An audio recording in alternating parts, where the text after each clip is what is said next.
इस रोग का नाम है फॉल्स स्मट और आम भाषा में इसे हल्दी रोग के नाम से भी जानते हैं। किसान साथी इस समय परेशान है कि इस रोग के कंट्रोल के लिए कौन से केमिकल का प्रयोग करें। लेकिन किसान साथियों, इस स्टेज पर जो आप स्टेज देख रहे हो, इस स्टेज पर कोई भी केमिकल इस रोग को कंट्रोल नहीं कर सकता, क्योंकि इसका इन्फेक्शन पहले ही हो चुका होता है। जब आपकी फसल फ्लावरिंग स्टेज पर होती है, जब पॉलिनेशन की प्रक्रिया हो रही होती है खेत में, उस समय इस रोग के बीजाणु दाने को इन्फेक्टेड कर देते हैं। जो दाने इन्फेक्टेड होते हैं वो बाद में पकने के समय उनमें से उनमें दाना नहीं बनता, उनमें से सफ़ेद बॉल जैसी संरचना बाहर निकलने लगती है, जो बाद में फट जाती है और उसमें से कुछ इस तरीके का पीला पाउडर बाहर निकलने लगता है।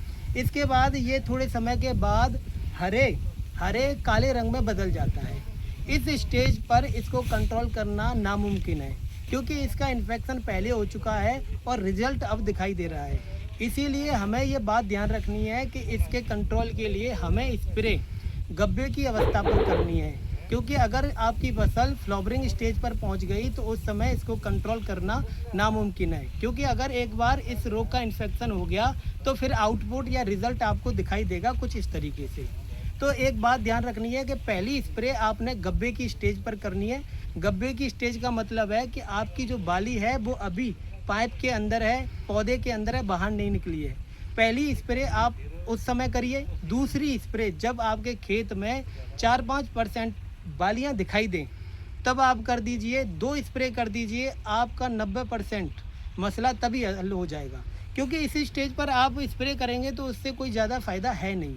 अब कौन सी स्प्रे कर सकते हैं, कौन सा केमिकल प्रयोग करेंगे वो भी बता देता हूँ।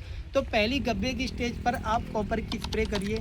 कॉपर में आप कॉपर ऑक्सीक्लोराइड 400 ग्राम पर एकड़ के हिसाब से प्रयोग कर सकते हैं 200 लीटर पानी के साथ, या फिर आप कॉपर सल्फेट पेंट्राहाइड्रेट 400 ml पर एकड़ के हिसाब से प्रयोग कर सकते हैं। और दूसरी, जब आपको 4-5% जब बाली आपको दिखाई दें उस समय पिकॉक्सीस्ट्रोबिन प्लस प्रोपिकोनाजोल की 400 ml मात्रा पर एकड़ के हिसाब से आप प्रयोग कर सकते हैं। अगर आपके पास पिकॉक्सीस्ट्रोबिन प्लस प्रोपिकोनाजोल नहीं है तो इसकी जगह आप अजॉक्सी डाइफेनाकोलाजोल, अजॉक्सी टैबू का भी प्रयोग कर सकते हैं।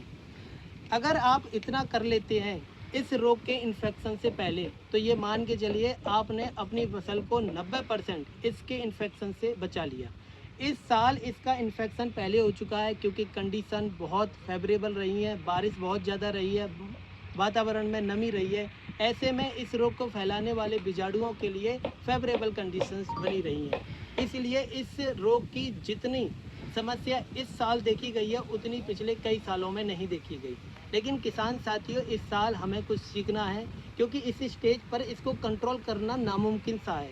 इन्फेक्शन पहले हो चुका है, इन्फेक्शन से पहले ही आपने स्प्रे करनी है। कम से कम 2 स्प्रे करिए, आपका मसला अगली साल